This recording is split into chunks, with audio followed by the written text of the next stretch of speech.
राजकुमार, अब हम लोगों को दक्षिण दिशा की तरफ चलना है। एक दिन और एक रात की यात्रा करने के बाद हम लोग एक सिद्ध ऋषि के पास पहुंचेंगे। वो एक महान योगी हैं और आपके आगे का रास्ता वही बताएंगे। और हाँ राजकुमार, ये याद रखिएगा कि मुझे हमेशा आप अपने गले से लगा कर रखिएगा, जिससे कि मैं आपको सही मार्ग बता पाऊं। एक लंबी यात्रा करने के बाद अजीत आश्रम पहुंच गया।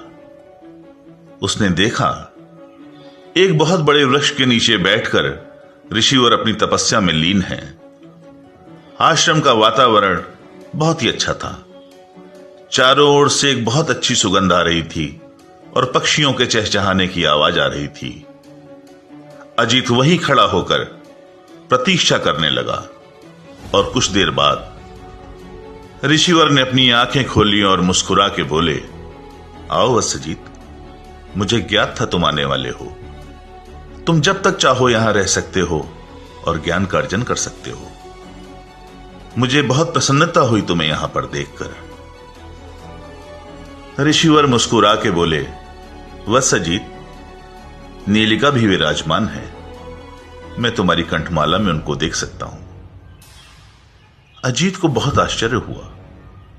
ऋषिवर को यह सब कैसे ज्ञात है? मैं यहां आने वाला हूं, नीलिका मेरे साथ में है। परंतु वो बोला कुछ नहीं, वो मुस्कुराने लगा। ऋषिवर फिर से बोले, तुम बहुत थक गए होगे वत्स। ये कुछ फल रखे हैं, इन्हें ग्रहण कर लेना और जाकर आश्रम में विश्राम करो। अजीत ने झुककर ऋषिवर को दंडवत प्रणाम किया और आश्रम के अंदर चला गया। प्रातः जब अजीत सोकर उठा, उसने देखा ऋषिवर टहल रहे हैं। उसने झुककर ऋषिवर को दंडवत प्रणाम किया। ऋषिवर मुस्कुरा के बोले, वत्स अजीत, यहीं पास में ही एक नदी है, तुम जाकर उसमें स्नान करके आओ। उसके बाद मैं तुम्हें आश्रम घुमाने ले चलूंगा। अजीत वहां से चल दिया। ऋषिवर अजीत को लेकर आश्रम दिखाने गए।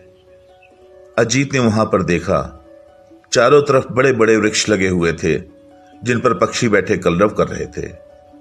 चारों तरफ सुंदर सुंदर पुष्प लगे हुए थे, जिनसे बहुत ही अच्छी सुगंध आ रही थी। अजीत का मन प्रसन्न हो गया। और आगे बढ़ने पर अजीत ने देखा बहुत सी सुंदर गाय घास चर रही थीं। गिलहरियां आपस में अठखेलियां कर रही थीं। सुंदर हिरण इधर से उधर कुलांचे मार रहे थे। मोर नाच रहे थे।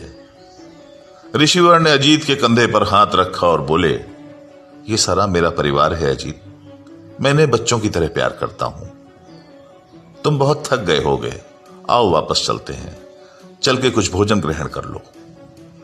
आश्रम में रहते हुए बहुत समय व्यतीत हो गया और एक दिन ऋषिवर ने अजीत को बुलाया और बोले, अजीत, मैं तुमसे बहुत प्रसन्न हूं और तुमको उपहार स्वरूप कुछ देना चाहता हूं। अजीत मुस्कुरा के बोला, ऋषिवर, आपकी सेवा करना ही मेरे लिए सबसे बड़ा उपहार है। फिर ऋषिवर बोले, मेरे समक्ष आकर बैठ जाओ वत्स अजीत। कुछ समय के लिए मैं अपनी आंखें बंद करूंगा। जब मैं अपनी आंखें खोलूं, मेरी आंखों की ओर देखना। किंचित भी भयभीत मत होना। कुछ समय के पश्चात ऋषिवर ने अपनी आंखें खोली।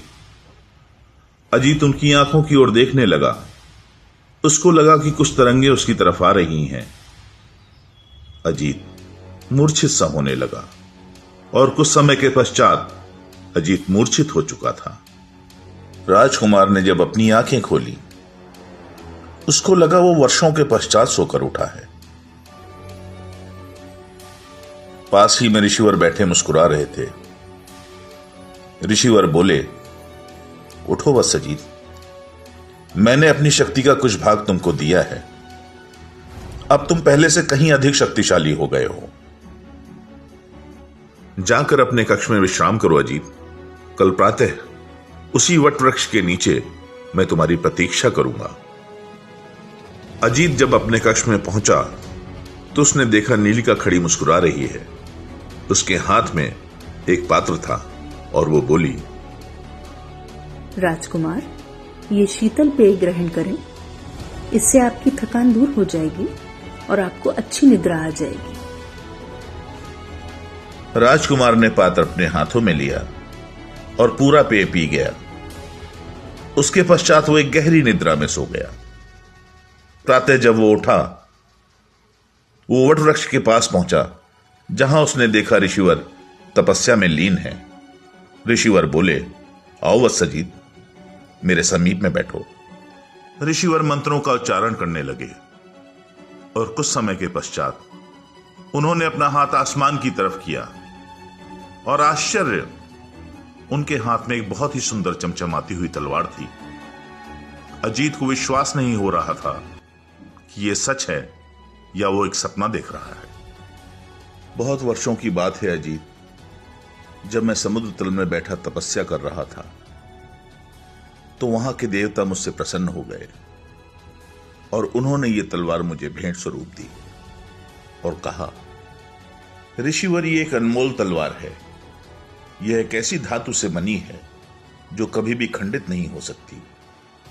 ये हमारे पूर्वजों की है। इसे आप उसी योग्य व्यक्ति को दीजिएगा जो इसको संभाल के रख सके और इसका सही उपयोग कर सके। ऋषिवर बोले, वत्सजीत, आज से यह तलवार तुम्हारी है। ये हर पग पर तुम्हारी रक्षा करेगी और तुमको विजय दिलाएगी। अजीत ने तलवार को अपने माथे से लगाया और झुककर ऋषि को दंडवत प्रणाम किया।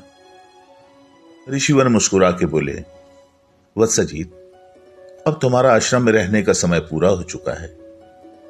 आज ही तुम यहां से प्रस्थान कर जाना। 2 दिन की लंबी यात्रा के बाद तुमको। अजीत बहुत भावुक हो गया।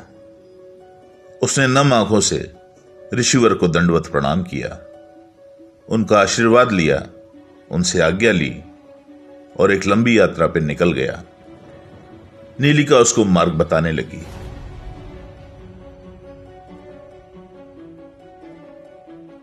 ऋषिवर ने अजीत से क्या कहा, अजीत की अगली चुनौती क्या है, क्या अजीत अपने लिए एक नया राज्य बना पाएगा? यह सब जानने के लिए देखिए राजकुमार अजीत और जादुई मणि की अगली कड़ी।